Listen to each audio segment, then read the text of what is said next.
The council chamber floated in silence above the planet Praxis 7. Through the massive windows, stars stretched across the darkness like scattered diamonds. Inside, representatives from 40 different species sat in a wide circle, each one different from the next. Some had scales, others had feathers, and a few seemed to be made of living crystal that caught the light in strange ways. Tae-sung sat in the human section, his hands folded on the smooth table in front of him. He was 34 years old with short black hair and the kind of calm face that came from years in the military. Now he wore the simple gray uniform of a human diplomat, but his posture still had that military straightness to it. Next to him sat Hyunwoo, an older man with silver hair who had been teaching Tae-sung the careful dance of galactic politics for the past 3 years. The meeting had been going on for 5 hours already. They were talking about military responses, about what happened when one species attacked another, about how much force was too much force. It was the kind of conversation that made Tae-sung's head hurt, full of careful words and political dancing around simple truths. Velmora stood at the center podium. She was tall and thin, with 4 arms and a body covered in a hard shell that shimmered green and blue. Her species came from a world where logic ruled everything, where every decision had to be calculated and precise. Her voice clicked and hummed through the translator device. "We must establish clear guidelines," she said, her large compound eyes sweeping across the room. "When one of our vessels is attacked, what is the appropriate response? We have heard from the Korthan Empire. They follow a ratio of 3 to 1. For every ship lost, they respond with 3 ships. The Velnari follow mathematical calculations based on the size of the attacking force." She turned to look at different sections of the chamber. The Crystal Collective measures response by economic value damaged. The feathered clans consider the status of the individuals harmed. Each species has a system, a way to measure what you call justified retaliation. Krath shifted in his seat across from Tae-sung. He was a Korthan, a species that looked like someone had mixed a reptile with a wolf and made it stand on 2 legs. His scales were dark red, and his yellow eyes never seemed to blink. He had been a military commander for 40 years before joining the council, and he looked at most other species like they were prey animals trying to play at being predators. "And what of the humans?" Krath's voice rumbled through his translator. "We have all heard the stories. The incidents. The times when a human colony was threatened and suddenly half their fleet appeared from nowhere." He leaned forward, his claws tapping on the table. "Perhaps the human ambassador can explain to us their concept of proportional response." Several other representatives turned to look at Tae-sung. Some seemed curious. Others looked worried. Humans were still new to the galactic community, only 70 years since first contact, and they had a reputation for being unpredictable, aggressive, excessive. Tae-sung felt Hyunwoo's gentle kick under the table. "A warning. Be careful. Don't start an incident." He had heard it 100 times before. "We believe in protecting our people," Tae-sung said simply. His voice was quiet but clear. "When someone threatens us, we respond." Yes, Krath waved a clawed hand dismissively. "Everyone protects their people. I'm asking about proportion.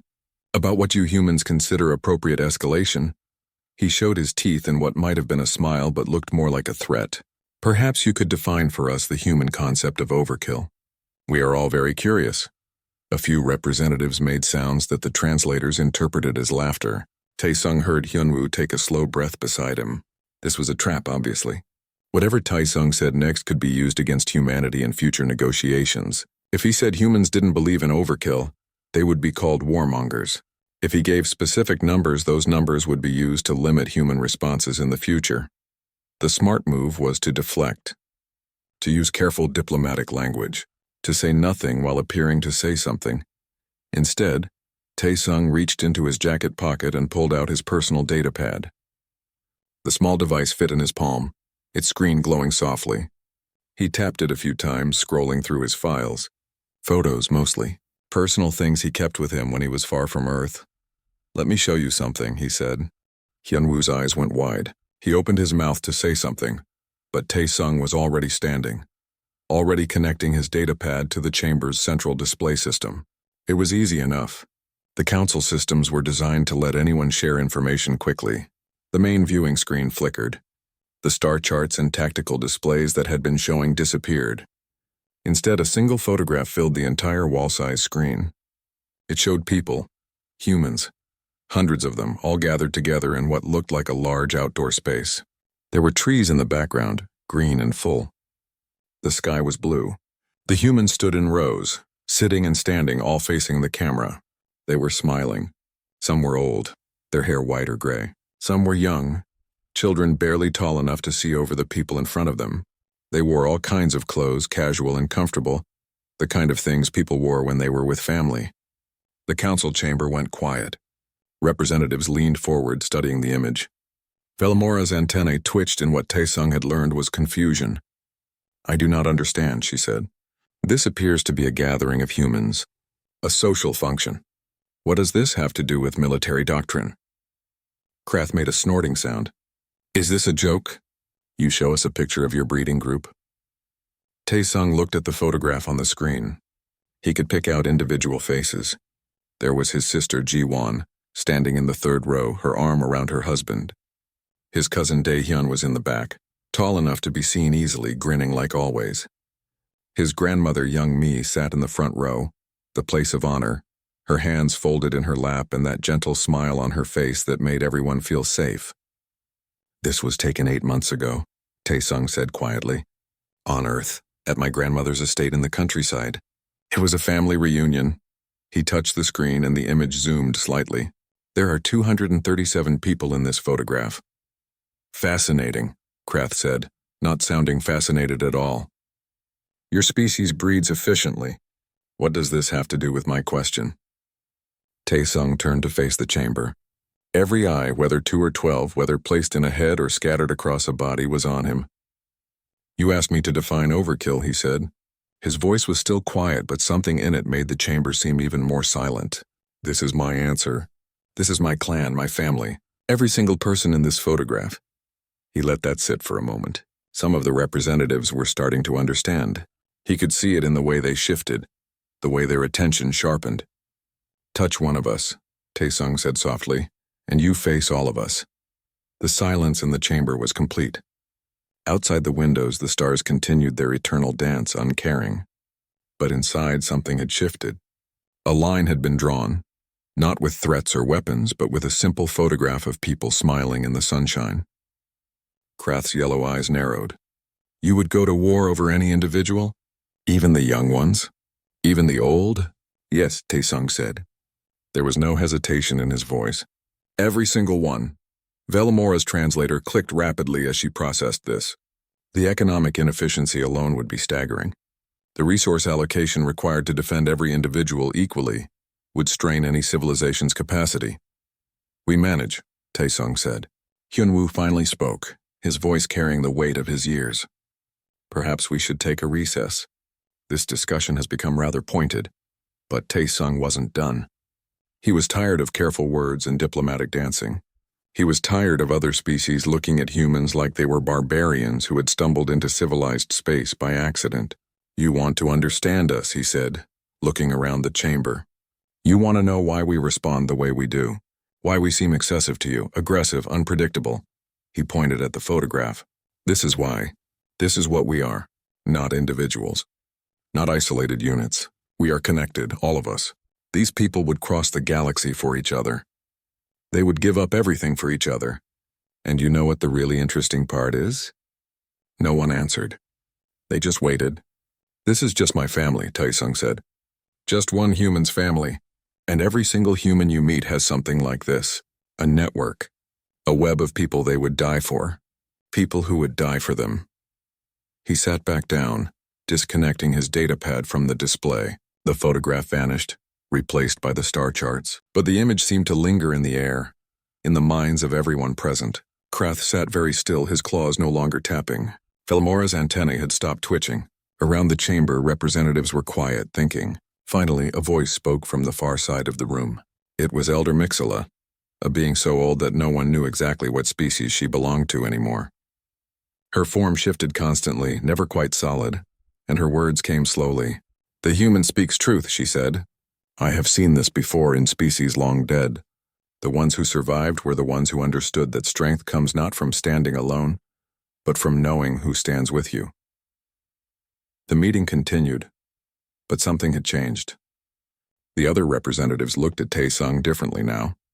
Not with mockery or dismissal, but with something closer to caution, maybe even respect. As they filed out hours later, Hyun-woo put a hand on Tae-sung's shoulder. "That was either very brave or very stupid," he said. "We will find out which in the coming days." Tae-sung looked out at the stars. "They needed to understand," he said. "Before someone made a mistake they couldn't take back." Somewhere far away on Earth, his grandmother was probably making dinner. His sister was probably working on another engineering project. His cousin was flying between the stars, carrying cargo and messages, all of them living their lives, connected by invisible threads of love and loyalty. Touch one, face all. That was the answer to Krath's question. That was what overkill meant to a human, and now the galaxy knew it too. The recess lasted 15 minutes. Tae-sung stood by the observation window watching the planet below rotate slowly. Praxis 7 was mostly ocean, with a few small continents scattered across its surface. It had been chosen as neutral ground precisely because no one wanted it.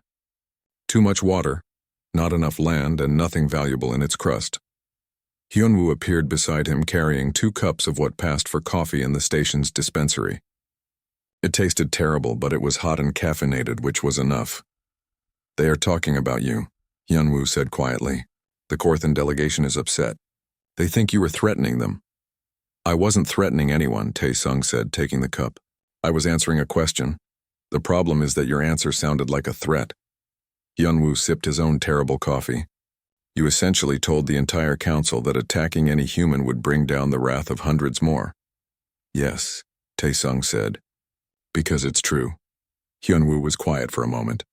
"Tell me about the photograph. I have seen you look at it before, but you have never explained it." Tae-sung pulled out his datapad again, bringing up the image on the small screen. At this size, the individual faces were harder to see, but he knew every one of them. 8 months ago was my grandmother's 80th birthday, he said. Young Mai. She lives on Earth, in the countryside where she grew up.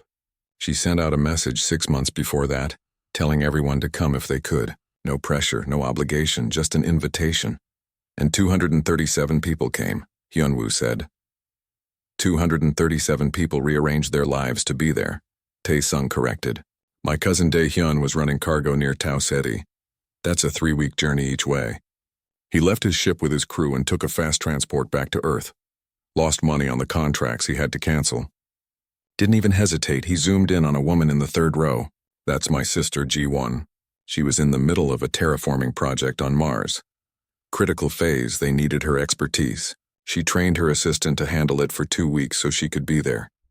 Tae-sung moved the image again, focusing on an older man with gray hair and a weathered face, Uncle Sang-woo. He was a soldier, fought in the expansion wars 40 years ago, lost his leg on Europa. He doesn't travel much anymore because the prosthetic bothers him on long flights, but he was there. Hyun-woo studied the image. In my culture, family is important too, but we do not maintain such large networks. Once cousins marry and move away, the connection fades. You humans seem to hold on to everyone. We do, Tae-sung said. That's the point. That's what I was trying to show the council. The chime sounded, indicating that the recess was ending. As they walked back to the chamber, Tae-sung noticed that more representatives were watching him now, whispering to each other through their various communication methods. When everyone had settled back into their seats, Velmora stood at the central podium again. The council has discussed the human ambassador's presentation. We have questions. I expected as much, Tae-sung said. Velmora's forearms moved in a gesture that meant she was thinking carefully. You stated that the photograph contains 237 individuals, all related to you by genetic connection? Not all, Tae-sung said. Most are blood relatives. Parents, siblings, cousins, aunts, uncles, grandparents. But some are related by marriage, and some are not related by blood or marriage at all. This caused a stir. A representative from the Crystalline Collective spoke up, her voice like wind chimes. You include non-genetic individuals in your family group? Why? Tae-sung thought about how to explain it. On Earth, we have a saying. Family isn't just who you're born to. It's who you choose. Some of the people in that photograph are friends who became so close that we consider them family. They come to our gatherings. We celebrate with them. We mourn with them. The connection is just as strong. Krath made a dismissive sound. Sentiment. Emotion. These are weaknesses in strategic planning. You cannot build a military response on feelings, can't we? Tae-sung asked. Let me tell you what happened 6 years ago. There was a mining colony on an asteroid designated PM447. Small operation, maybe 20 people. They were extracting rare minerals, selling them to various buyers. Independent contractors not affiliated with any government. He pulled up a star map on his datapad and projected it. Pirates attacked the colony. Small group, maybe 5 ships. They thought it would be an easy target. Kill the miners, take the equipment, sell it all. Simple raid. This is a common occurrence in frontier space, Velmora said. Criminal elements prey on isolated facilities. Yes, Tae-sung agreed. But 3 of the miners were human. Jaemin, Heejin, and Subin. They were killed in the first attack. He let that information settle. The pirates probably didn't even know they were human. Just 3 more victims. They took what they wanted and left. And then, a new voice spoke up. It was Ambassador Nixtar from the Avian clans. A being covered in silver feathers with eyes that saw in spectrums humans couldn't even imagine. And then the families found out, Tae-sung said quietly. Jaemin had a brother. Dae-hyun, the cargo pilot I mentioned. He was in that photograph. When he got the news that his brother was dead, killed by pirates, he sent out messages. To his family. To his friends. To his crew. Tae-sung expanded the star map, showing shipping routes. Within 48 hours, 14 ships changed course. They all headed for the last known location of the pirate vessels. These weren't military ships. They were cargo haulers, personal transports, even a medical vessel. But every single one of them had a crew member who was connected to one of the victims. That is insane, Krath said flatly. Untrained civilians pursuing armed pirates. They would have been slaughtered. You would think so, Tae-sung said. But here's the thing about humans. That cargo pilot, he was also a reserve military officer. That medical vessel, run by Hye-jin's cousin, who was a combat medic in the service. 3 of those ships had former military personnel. 4 more had crew members who grew up hunting or practicing combat sports. They weren't helpless. He showed the engagement report. The pirates never expected it. They were hiding in an abandoned station, thinking they were safe. Then 14 human vessels showed up. No warning, no negotiation. They disabled the pirate ships, boarded them, and recovered the stolen equipment. And the pirates? Velmora asked.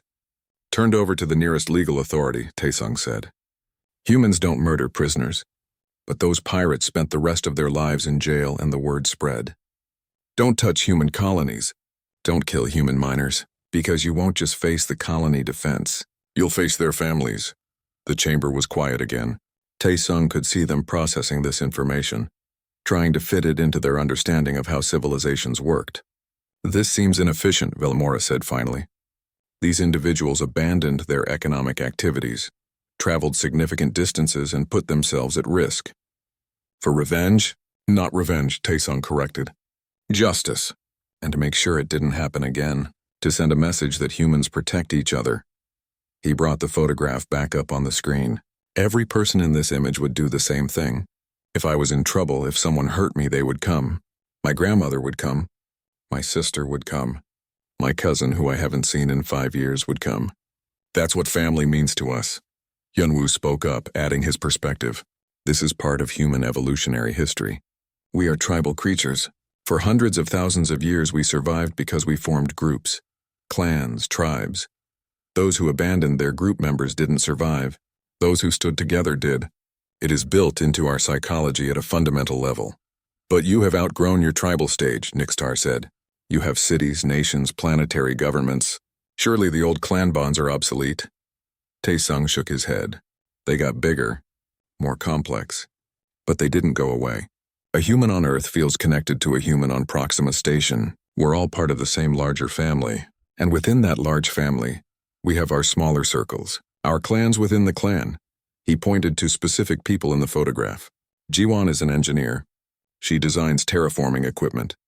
If someone attacked a terraforming station, other engineers would hear about it. They would talk to each other, share information, maybe refuse to work with whoever did the attacking. It's not official policy. It's just what happens. Sang-woo was a soldier. He's retired now, but he still has friends in the military. people he served with, people who served under him. If something happened to someone in his family, they would know. They would care. Taesung looked around the chamber. You see us as individuals, as scattered humans across dozens of star systems. But we see ourselves as connected, all of us, by blood, by friendship, by shared experience. Attack one and the signal spreads through the network, and then you find out what overkill really means. A smaller representative, something that looked like a floating jellyfish, spoke in a bubbling voice. Is this a threat against the Council? Are you saying that if we take action against humanity, all humans will retaliate? No, Taesung said firmly. I'm saying that you should understand what you're dealing with. If you attack us fairly in legal warfare, we'll respond according to the rules. But if you murder our people, if you attack civilians, if you do something that humans consider dishonorable, then yes, you'll get more than you bargained for. Because we're not just a government, he continued. We're not just a military. We're millions of individual humans who care about each other, and you can't negotiate with that. You can't sign a treaty with it. It just is. Krath had been quiet for a while, but now he spoke. You are describing a weakness. You are too emotional, too connected. A clever enemy could use this against you. Take one human hostage and you would give up anything to get them back. Taesung met his eyes. Maybe. Or maybe that hostage has 237 family members who would burn down your entire empire to rescue them. It could go either way. The silence that followed was heavy. Outside the windows, Praxis 7 continued its slow rotation. The stars shined on, uncaring about the small beings arguing in their floating chamber. Elder Mixela spoke again, her shifting form solidifying slightly. I remember a species like this, long ago. They were small, weak prey animals on their world. But they formed bonds, protected each other. When predators learned that killing one meant fighting many, the killing stopped. Those small, weak creatures became the dominant species on their planet. She turned her ancient gaze on Taesung. You humans are young. Dangerous because you are young. But also strong because you remember what made you survive. This is rare among civilized species. Taesung bowed his head slightly in respect. Thank you, Elder. The meeting continued for another 3 hours, but the tone had changed. The other representatives asked careful questions now. They wanted to understand. Some seemed worried. Others seemed thoughtful. When it finally ended, Taesung sent a message back to Earth, just a short one to his grandmother. Showed them the photograph today. They understood. The reply came 6 hours later after the light speed delay. Good, dinner next month. Bring friends if you can. Love you, Taesung smiled. Bring friends. His grandmother would probably try to adopt half the diplomatic corps if she met them. That was how humans were, always expanding the circle, always making room for one more. That night, alone in his quarters, Taesung looked at the photograph again. 237 faces, all smiling. All his, all ready to cross the galaxy if he needed them. That was overkill. That was family. For humans, they were the same thing. 3 days after the council meeting, Taesung was called to a private session. Not the full council this time, just a smaller group. Velamora, Krath, Ambassador Nixtar, and Elder Mixela. They met in a smaller chamber, one without the massive windows and formal seating. Just a round table and 6 chairs. Velamora started speaking as soon as Taesung sat down. We have been researching human social structures. The data is confusing. Your official government claims authority over all human colonies, but the actual power seems scattered. Decentralized. That's accurate, Taesung said. We have a central government, yes.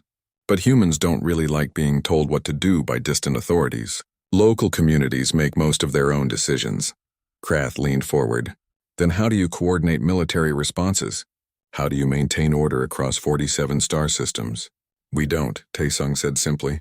Not in the way you're thinking. We don't have one person or one council controlling everything. We have networks, systems, people who trust each other and work together because they want to, not because they're forced to. He pulled out his data pad again. Let me show you something else. This is a communication network map. It shows message traffic between human colonies over a standard month. The holographic display showed dozens of star systems, all connected by glowing lines. Some lines were thick and bright, indicating heavy traffic. Others were thin, representing occasional contact. But every system was connected to every other system, either directly or through intermediaries. This looks like a neural network. Velmora observed. Like a biological brain. It kind of is, Taesung agreed. Information spreads through the network organically. Someone on Earth hears about something happening on Proxima Station. They tell their cousin who lives near Tau Ceti, who mentions it to a friend heading toward Alpha Centauri. Within a week, every human colony knows about it. Nixtar's feathers ruffled. This seems unreliable. Official channels would be more efficient. Efficient, maybe, Taesung said. But our way is harder to stop. You can't cut off the communication by destroying one relay or bribing one official. You'd have to silence millions of individual humans. Good luck with that. He zoomed in on one section of the network. See this cluster here? That's my family's communication pattern. My sister Ji-won sends messages to Earth regularly, talking to our grandmother. She also sends updates to me, to our cousins, to our uncle. Each of us sends our own messages to others. The network grows organically. And what happens when there is a threat? Krath asked. When something goes wrong. Taesung changed the display.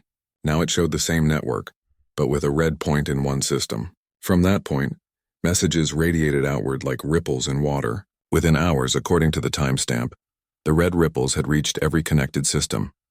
This was the PM-447 incident I mentioned before, Taesung explained. When Jae-min was killed by pirates, his brother Dae-hyun sent out the first message. Just a short one telling his family what happened. Each person who received it sent their own messages. To their friends, their colleagues, their own family members. The ripples continued expanding. Within 6 hours, every human within 3 sectors knew that pirates had killed human miners. Within 12 hours, the information had reached Earth.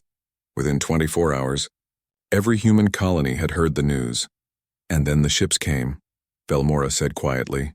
And then the ships came, Taesung confirmed. Not because anyone ordered them to. Not because there was a military directive. But because humans who heard the news decided to act. Each one made their own choice, but they all made the same choice. He showed another layer of data. Look at who responded. Dae-hyun the cargo pilot, yes, but also his crew of 4. And 3 other cargo vessels whose captains knew Dae-hyun from trade routes. And a medical ship run by someone who had served with Hae-jin, one of the victims. And 2 personal transports whose owners had never met any of the victims but felt obligated to help anyway. Why would they help if they had no connection? Nixtar asked. Because they were human, Taesung said. Because they knew that if they were in trouble someday, they would want help too. It's reciprocal. It's trust built over generations, Elder Mixala spoke, her voice like distant thunder. You are describing a hive mind but without the centralized control. Each individual acts independently, yet the result is coordinated action. Fascinating. We call it community, Taesung said, or family on a larger scale. The principle is the same. We look out for each other. Krath made a frustrated sound. You keep talking about family, but your numbers don't make sense. You said 237 people in your clan. If each human has a similar number and each of those has their own connections, the multiplication becomes absurd. Yes, Taesung agreed. It does. Velmora's translator clicked rapidly. She was calculating something. If we assume each human maintains active connections with 200 individuals, and each of those individuals has their own 200 connections, accounting for overlap, the network size would be exponential. A single human could theoretically call upon millions of others within 3 degrees of separation. Now you're starting to understand, Taesung said. That's impossible, Krath said flatly. No species can maintain that level of social cohesion. The cognitive load alone would be overwhelming. Taesung shrugged. We don't maintain close relationships with millions, just with our immediate circle. But each person in our circle has their own circle, and we trust them. If my sister tells me that someone needs help, and that someone is her friend's cousin, I'll help. Not because I know that person, but because I trust my sister's judgment. He brought up another display. Here's a real example.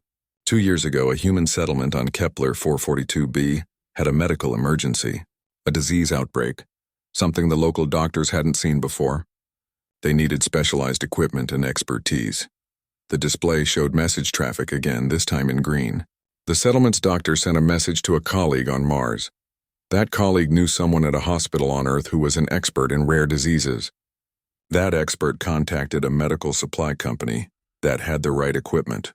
The supply company had a shipment going to a colony near Kepler 442b, so they rerouted it.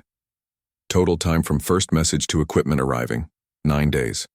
No government intervention, no official requisition process. Just humans helping humans through their networks. And no one asked for payment? Filmora asked.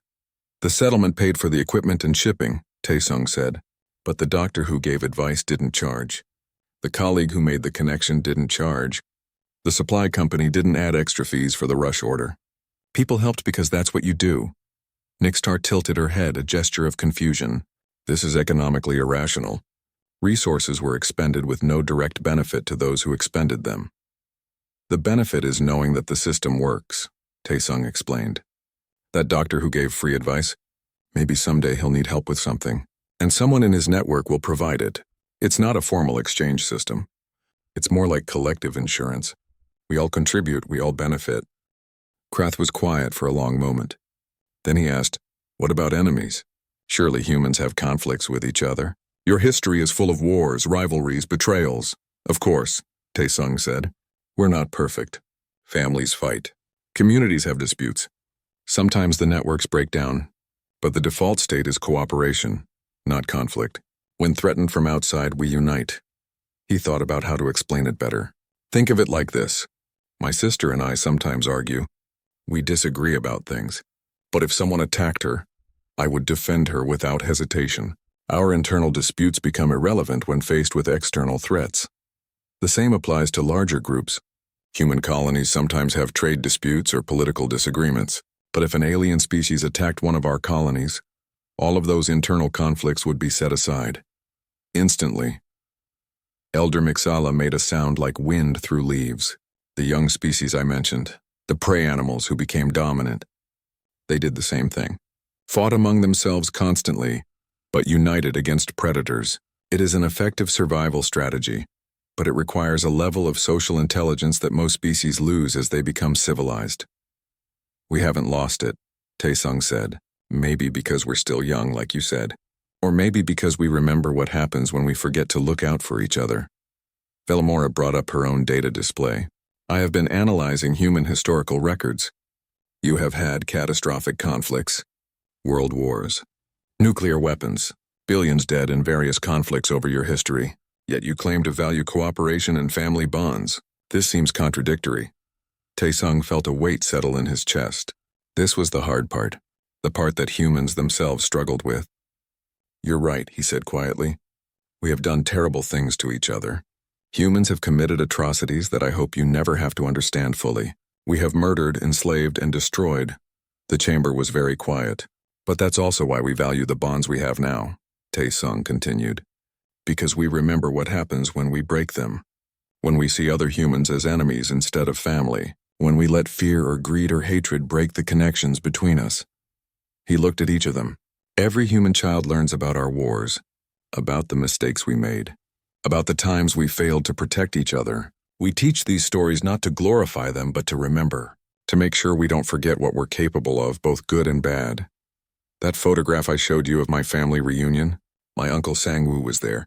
He fought in the expansion wars, lost his leg, saw friends die. He could have come back bitter, angry, isolated. Instead, he came back more determined to stay connected, to be part of the family, because he knows what the alternative looks like. Krath's expression was hard to read, but his voice was less aggressive when he spoke. So you are saying that your capacity for violence is what makes you value peace? Maybe, Taesung said. Or maybe we're just smart enough to learn from our mistakes, mostly, eventually. We're not perfect, but we're trying. Nixitar spoke up. This still does not explain the military question. When the Council asks for your response protocols, what should we expect? If one human ship is attacked, do we truly face the response of hundreds? Taesung thought carefully before answering. It depends. If it's legitimate military conflict, with clear rules of engagement, you'll get a proportional military response. Our government follows the same conventions as yours. Treaties, laws, diplomatic channels. But if someone murders civilians, attacks non-combatants, or does something that humans consider beyond acceptable warfare, then yes. You'll get more than the official response. You'll get the family response. And that's not something our government can control even if they wanted to. That is deeply concerning from a stability perspective, Velmora said. I know, Taesung acknowledged. But it's also our greatest strength. You can't destroy humanity by destroying our government or our military. You'd have to destroy the connections between us, and those connections exist in millions of individual minds and hearts. You can't bomb them. You can't negotiate with them. They just are. Elder Mixella stood, her form solidifying into something almost humanoid. This council must understand what the human ambassador is telling us. This is not a threat. This is a simple statement of fact. The humans are not a traditional unified government. They are a network of networks, a family of families. To attack one node is to attack the entire structure. And the structure responds, Taesung added, not with orders from above, but with individual choices made by millions of humans who decide that enough is enough. The meeting continued for another hour, but the key points had been made. The other representatives asked more questions, trying to understand the implications, trying to figure out how to deal with a species that didn't follow the normal patterns. When Taesung finally left the chamber, he felt exhausted. Explaining humanity to aliens was harder than fighting wars. At least in wars, everyone understood the rules. This was different. This was trying to make them understand something that humans took for granted. He sent a message to Ji-won. Long day. Counsel trying to understand the family thing. Not sure I explained it well. Her reply came an hour later. You don't need to explain family. You just need to be family. They'll figure it out eventually. Taesung smiled. His sister was right as usual. You couldn't explain family with data and logic. You could only show it. Live it, be it. The photograph on his datapad showed 237 smiling faces. Each one a connection. Each one a bond that crossed the stars. That was humanity. Not the governments or the military or the official policies.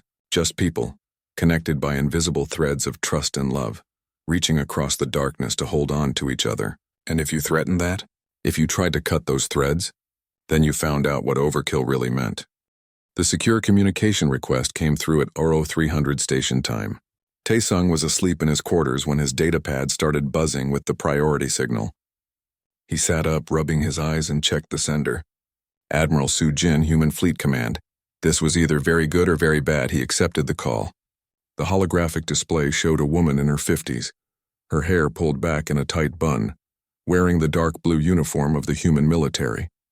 Behind her, Taesung could see the bridge of a warship, crew members moving efficiently in the background. Ambassador, Soo-jin said. Her voice was crisp, professional. Sorry to wake you. We have a situation. Taesung was immediately alert. What kind of situation? The kind where the council wants to talk to both of us. Together, in 2 hours. Soo-jin's expression didn't change, but Taesung had known her long enough to see the tension around her eyes. They want clarification on your statements about human response protocols. They want to know if you'll back up what I said. Taesung translated. They want to know if I can control what you described, Soo-jin corrected. Can I prevent civilian responses to attacks on human targets? Can I keep family members from launching unauthorized rescue missions? Can I guarantee proportional responses? Taesung stood up, reaching for his uniform. What should I tell them? Soo-jin was quiet for a moment. Tell them the truth. That's all we can do. I'll be there in 90 minutes. My ship is already en route. The call ended. Taesung dressed quickly and sent a message to Hyunwoo, warning him about the emergency session. Then he sent another message to Earth to his brother In-ho. In-ho worked in intelligence analysis, tracking information flows and potential threats. If anyone would know what was really going on behind this council session, it would be him. The reply came back faster than expected. In-ho must have been awake, working late as usual. Korthan delegation has been asking questions. Lots of questions. About human colony defense systems, about response times, about civilian ship capabilities. They're trying to map our networks. Taesung frowned. That was concerning but not surprising. Krath was a military strategist. Of course he would want to understand potential threats. Are they planning something? Taesung sent back, unknown. Could be defensive research. Could be offensive planning. Could just be due diligence. But the timing is interesting. 3 days after you showed them the photograph. Taesung thought about that as he made his way to the council chamber. The station was quiet at this hour. Only maintenance crews and a few insomniacs moving through the corridors. The council chamber was dimly lit when he arrived, with only the emergency lighting active. Hyunwoo was already there, looking tired but alert. Do you know what this is about? He asked. Admiral Soo-jin is coming, Taesung said. The council wants answers about whether the military can control civilian responses. Hyunwoo sighed. They are afraid. You made them afraid. Now they want reassurance. I can't give them reassurance that isn't real, Taesung said. I won't lie to them. I know, Hyunwoo said. That is what worries me. Over the next hour, representatives began arriving. Not the full council, but the same small group from before. Vilmora, Krath, Nixtar, and Elder Mixala. They looked as tired as Taesung felt. Apparently no one was sleeping well these days. Admiral Su Jin arrived exactly on time, her uniform perfect despite the long journey. She nodded to Taesung but didn't smile. This was official business. Vilmora called the session to order. Thank you all for coming on short notice. We have concerns that need to be addressed before the full council reconvenes tomorrow. She turned to Su Jin. Admiral, you command the human military forces in this sector. Can you confirm or deny the ambassador's statements about civilian response to attacks on human targets? Su Jin didn't hesitate. I can confirm. Everything Ambassador Taesung told you is accurate. The human government and military cannot control individual civilian responses to perceived threats against other humans. Krath leaned forward. Cannot or will not? Cannot, Su Jin said firmly. Our legal system protects individual freedoms. We can't arrest people for sending messages to their families. We can't prevent civilian ships from changing course unless they're violating specific traffic laws. We can't stop people from helping each other, even if that help includes armed response. Krath pressed. It depends on the circumstances, Su Jin said. If civilians arm themselves and attack someone without legal justification, they face criminal charges. But if they're responding to an attack on other humans, especially if that attack targeted non-combatants, then the legal situation becomes complicated. Velmora's translator clicked rapidly. Complicated how? Su Jin glanced at Taesung, then back to the council. Human legal systems have a concept called jury nullification. Even if someone technically breaks a law, a jury of their peers can choose not to convict them if they believe the action was justified. So if a group of civilian humans armed themselves and attacked pirates who had killed human miners, a human court might not punish them? Nixtar asked. It's possible, Su Jin admitted, especially if they can demonstrate that they were protecting others or preventing future attacks. Human courts consider intent and circumstances, not just the letter of the law. Krath made a frustrated sound. This is chaos. How can you maintain order if your own courts won't enforce your own laws? It's not chaos, Taesung said. It's flexibility. It's recognizing that sometimes the right thing and the legal thing aren't exactly the same.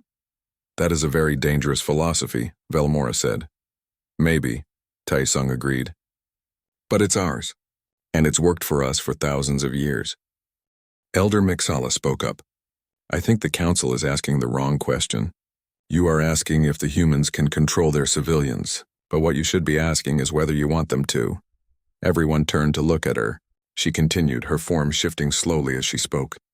The human system creates a deterrent. Any species that attacks humans must consider not just the military response, but the civilian response. They must calculate the cost of facing not just soldiers, but families. This makes attacks less likely. It creates stability through mutual fear. Mutual fear is not a foundation for peace, Nixtar said. No, Elder Mixala agreed. But it is a foundation for caution, and caution prevents wars. Taesung's datapad buzzed. A message from Inho. More traffic from Korthan ships. They're analyzing human colony locations, defensive positions, trade routes. Something is happening. Taesung showed the message to Su Jin discreetly. Her jaw tightened almost imperceptibly. Is there something else we should know? Villamora asked, noticing the exchange. Su Jin made a decision. Yes, we've detected increased military surveillance of human colonies by Korthan vessels. Legal surveillance within your rights under current treaties, but extensive enough to be concerning. Krath's expression didn't change. We are conducting routine intelligence gathering, as are all species in the council. This is standard practice. It's also what you do before an attack, Su Jin said bluntly. I map the territory. Identify weak points. Calculate response times. Are you accusing the Korthan Empire of planning an attack? Krath's voice was dangerous now. I'm stating facts, Su Jin said calmly. You're gathering intelligence on our colonies. We're gathering intelligence on your fleet movements. Everyone is being very careful and very suspicious. This is what happens when trust breaks down. Taesung decided it was time to be direct. Is the Korthan Empire planning to test human responses? To see if what I said about our networks is true? The silence in the chamber was absolute. Krath stared at Taesung for a long moment. We are considering scenarios, Krath said finally. We need to understand the true capabilities and limitations of potential allies and adversaries. This is responsible strategic planning. By contemplating an attack on human civilians? Taesung asked quietly. We have not decided anything, Krath said. But we need to know. Is your family response real or is it a psychological tactic? Would 237 humans actually respond to a threat against you personally? Before Taesung could answer, his datapad buzzed again. This time it was a message from Ji-won. Inho told me about the Korthan surveillance. I've sent warnings to the family network. Everyone is on alert. If they try anything, we'll know immediately. Taesung showed the message to the council. This is your answer. My sister just activated our family network. Within hours, everyone in my clan will know that the Korthan Empire might be planning something. They'll tell their friends, their colleagues, their communities. He pulled up his communication logs. Look, messages are already spreading. My cousin Daehyun just sent an alert to every cargo pilot he knows in the sector. My uncle Sangwoo is contacting his old military friends. My grandmother is messaging other family matriarchs on Earth. The display showed the network lighting up in real time, messages spreading like wildfire through the human colonies. This is what happens when you threaten us, Taesung said. The information spreads, the network activates, and thousands of humans who were just living their lives suddenly become very interested in Korthan movements. Sujin added, and I can't stop it, even if I wanted to. This is exactly what we've been trying to explain. Human defensive responses are not controlled by the government. They emerge organically from the social networks. Vilmora was watching the message traffic display. This is remarkable and terrifying. Within 2 hours, every human colony will be aware of potential Korthan hostility. And they'll respond accordingly, Taesung said. Civilian ships near Korthan space will reroute. Trade relationships will cool. Cultural exchanges will be cancelled. Not because of government policy, but because individual humans will decide they don't want to be vulnerable. You are describing an economic attack, Krath said. We're describing a natural consequence, Sujin corrected. You surveilled our colonies. We noticed. We told our families. They're taking precautions. No one is violating any treaties or laws. Nixtar's feathers were ruffled in agitation. This is unprecedented. A civilization that responds to threats not through centralized command, but through distributed decision-making. How can we predict your actions? How can we negotiate with you? The same way you negotiate with anyone, Hyunwoo said, speaking for the first time. With respect. With transparency. With the understanding that actions have consequences. He looked at Krath directly. If you want to test human responses, test them with friendship. Send cultural delegations. Establish trade relationships. Show respect for our families and communities. You will find us generous and cooperative. But if you test us with threats, Hyunwoo's voice hardened, you will find out exactly what the ambassador has been trying to tell you. You will face not just our government but our people, all of them. Elder Mixala made a sound like distant thunder. The Korthan delegation should withdraw their surveillance immediately, before this situation escalates beyond control. Krath was silent for a long moment. Taesung could see him calculating, weighing options, considering consequences. The surveillance will be reduced to standard diplomatic levels, Krath said finally. We have no hostile intent toward humanity. Good, Sujin said, because hostile intent toward humanity tends to unite us in ways that surprise everyone, including ourselves. The meeting continued for another hour, but the critical moment had passed. The Korthans backed down, at least for now. The crisis was averted. As they left the chamber, Sujin walked with Taesung. That was close, she said quietly. Too close, Taesung agreed. They were really considering it. They won't anymore, Sujin said. You showed them the photograph of your family. Now they've seen the photograph in action, the network lighting up in real time. They understand now. Taesung checked his messages. Dozens from family members, all confirming they'd heard the alert, all asking if he was safe, all ready to help if needed. 237 people in one photograph. Thousands more connected through the network. Millions more who would respond if the threat escalated. That was overkill. That was family. That was humanity. 6 months passed. The Galactic Council continued its work, debating trade agreements and border disputes and 1,000 other small matters that kept civilizations from destroying each other. Taesung settled into the rhythm of diplomatic life, learning which species valued directness and which preferred elaborate courtesy. But something had changed. The other representatives looked at humans differently now, not with the casual dismissal they had shown before, but with a kind of cautious respect. They asked questions about human culture, about family structures, about the networks that connected human colonies across the stars. And they were careful. Very careful. The Korthan Empire had not just reduced their surveillance of human colonies. They had actually reached out to establish formal trade agreements, cultural exchange programs, and regular diplomatic communications.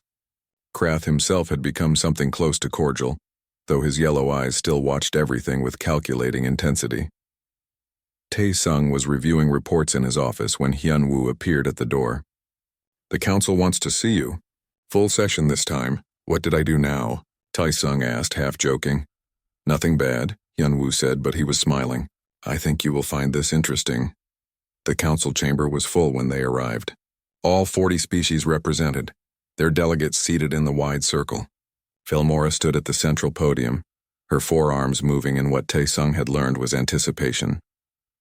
"Ambassador Taesung," she began formally, "6 months ago you presented this council with a photograph, an image of your family clan. Since then, we have been studying human social structures, attempting to understand what you showed us." Taesung nodded, but said nothing. "Let her continue." "We have learned many things," Filmora said. "We have learned that human families are larger and more complex than we initially understood. We have learned that human loyalty extends beyond genetic relationships. We have learned that human networks operate on principles we find difficult to model mathematically." She paused, her translator clicking. "We have also learned that everything you told us was accurate, perhaps even understated." A holographic display appeared, showing data flows between human colonies. The network had grown even more complex in 6 months, with new connections forming constantly. "This is the current state of human intercolony communication," Filmora said. "As you can see, the network has expanded. New colonies, new connections, new families forming across the stars." Taesung looked at the display. She was right. The network had grown. His own family had expanded too.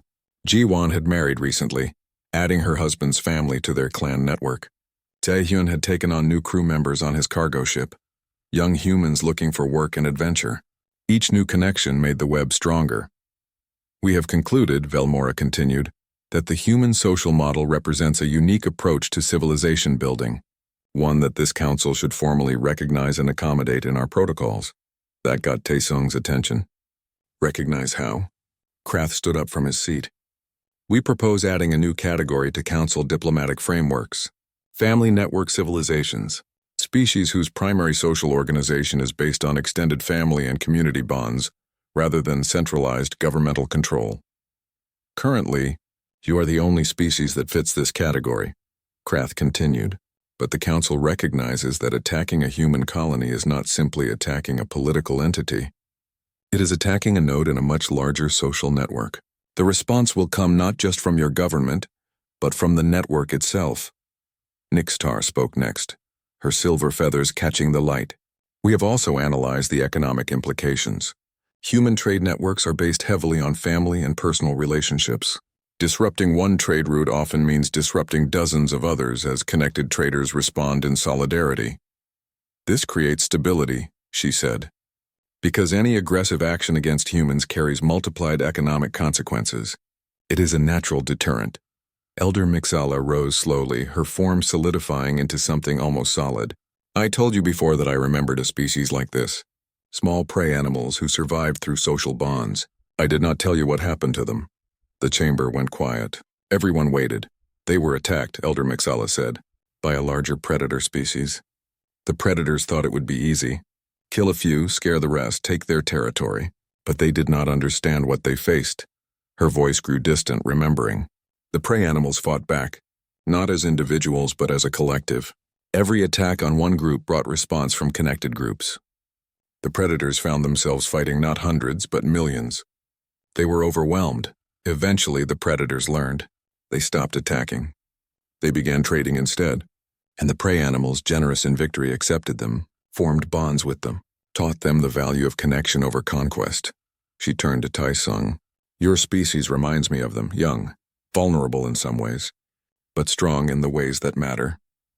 You understand that survival comes not from being the biggest or the strongest, but from being the most connected. Tai Sung felt the weight of her words. What happened to that species? The prey animals? They became the foundation of an alliance that lasted 10,000 years, Elder Mixala said. They taught other species their ways, not through force but through example, by showing that strength through connection was superior to strength through dominance. She paused, and then they evolved beyond physical form, ascending to a state we cannot fully understand. But their legacy remained. The alliance they built still exists in modified form. We call it the Galactic Council. The implications of that statement rippled through the chamber. Taesung tried to process it. The council itself was built on principles similar to human family networks. We were all prey once, Elder Mixella said. All vulnerable, all seeking safety. Some of us forgot those lessons as we grew powerful. The humans have not forgotten. Perhaps because you are still young. Perhaps because your history has taught you the cost of forgetting. Velmora brought up a new document. The Council has prepared a formal recognition of human social structures. It acknowledges that actions against any human colony or individual may trigger responses from connected humans across multiple star systems. It recommends that all Council species consider these potential responses when planning any interaction with humanity. This is not a threat, she clarified. It is simply accurate information. Understanding human networks is essential for maintaining peaceful relations. We are also proposing something else, Krath said. He seemed almost uncomfortable, which was unusual for him. A cultural exchange program, specifically designed to help other species understand human family structures. We want to learn from you. Taesung was genuinely surprised. Learn what? How you maintain these bonds across such distances, Krath said. How you keep millions of individuals coordinated without central control. How you build trust that spans generations and light years. He looked directly at Taesung. I was wrong about you. About humans. I thought your emotional bonds were weakness. I have learned that they are strength. Strength of a kind my species has lost if we ever had it. The Korthan Empire is powerful, Krath continued.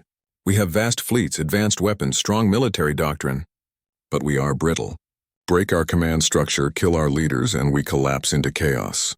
Your species is different. Your strength is distributed. Resilient. I want to understand how to build that kind of strength. Nixtar added, the avian clans have similar interests. We value individual achievement, but we have lost some of our communal bonds. We see in humanity something we had once but abandoned in our pursuit of advancement. Other representatives began speaking, each expressing interest in learning about human social structures. Some wanted to improve their own civilizations. Others wanted better trade relationships. A few admitted they simply found humans fascinating and wanted to understand them better. Taesung felt overwhelmed. 6 months ago, he had shown them a photograph trying to explain overkill. Now they wanted to learn from humanity, to adopt human social principles. Hyunwoo leaned over and whispered, this is what successful diplomacy looks like. You scared them first. Now they respect you. Now they want to understand you. The council session continued for hours. Details were discussed. Programs were planned, agreements were drafted. By the end, humanity had gone from being the strange newcomers to being recognized teachers of social cohesion. When it finally ended, Taesung walked back to his quarters in a daze. He sent a message to his family trying to explain what had happened. The responses came quickly. Ji-won, so we're teaching aliens how to have families? That's weird but cool. Daehyun, does this mean more alien friends? I'm always looking for new trade partners. Young Mi, his grandmother. Invite them to the next reunion. We'll show them how it's done. Taesung smiled at that.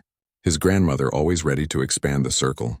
Always ready to welcome one more person to the family. He looked at the photograph again. 237 people.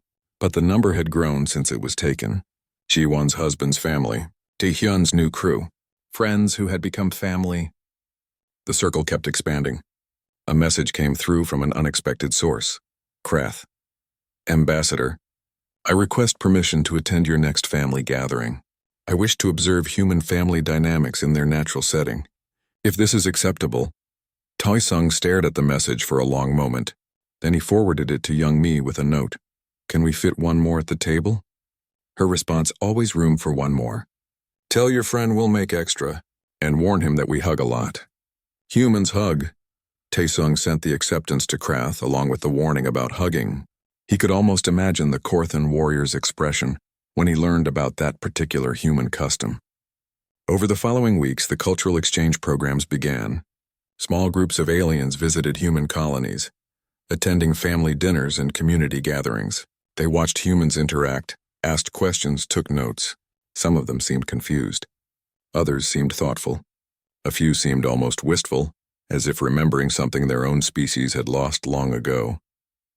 Velamora visited Earth, spending time with a human family in a small town. She sent Taesung a message afterward. I observed a human child fall and injure herself. Within seconds, 5 adults responded. 2 were the parents. 3 were neighbors who heard the crying. This would not happen on my world.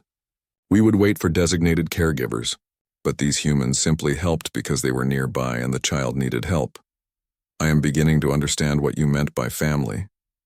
Nixtar attended a human wedding, where 2 families merged into one larger network. She was amazed by the ceremony's focus not on the couple's individual achievements, but on the connections being formed between 2 family groups. You marry not just individuals but communities, she observed. Each wedding makes your network stronger. No wonder you spread so quickly across the stars. Even Elder Mixala visited, attending young Mi's estate for the family reunion that Taesung had promised. She sat quietly among the humans, watching them laugh and argue and help each other and share food and tell stories. Afterward, she told Taesung, yes, you are like them. The ancient prey animals who became guardians. You have the same pattern. The same understanding that together is stronger than alone. The galaxy was learning. Slowly, carefully, they were beginning to understand what Taesung had tried to explain with a simple photograph. That humans were not just individuals or governments or military forces. They were families, networks, webs of connection that spanned the stars. A year after the original council meeting, Taesung stood in the chamber again. This time they were voting on a new treaty. The Treaty of Connected Peoples, they called it. It formalized the recognition of family network civilizations and established protocols for interaction with species organized around social bonds rather than centralized authority. The vote was unanimous. Every species approved. Afterward, Krath approached Taesung privately. I attended your grandmother's gathering, he said. She adopted me. Taesung blinked. She what? She said I was part of the family now. She gave me a name, called me her nephew. She hugged me. Krath sounded bewildered. I am a Korthan military commander. I have led fleets into battle. I have negotiated treaties with empires, but I have never experienced anything like being hugged by a human grandmother. Was it terrible? Taesung asked, trying not to smile. It was confusing, Krath admitted, but also pleasant. She made me promise to visit again. She said family visits regularly. He paused. I find myself wanting to honor that promise. That's how it starts, Taesung said. One connection, one relationship, then another, then another. Before you know it, you have a network. Yes, Krath said thoughtfully. I am beginning to understand. This is how you conquered the galaxy without fighting. You simply made everyone family. We haven't conquered anything, Taesung protested. Haven't you? Krath gestured around the chamber. 6 months ago we feared you. Now we invite you to teach us. Your culture spreads not through force but through connection. Species adopt your customs because they want to, not because they must. That is conquest of the most effective kind. Taesung had never thought of it that way, but maybe Krath was right. Maybe humanity's greatest strength wasn't in their weapons or their technology, but in their ability to make others want to join the family. That night, Taesung updated the photograph on his datapad. The next reunion had been even bigger. 312 people this time, including several aliens who had been formally adopted by various family members.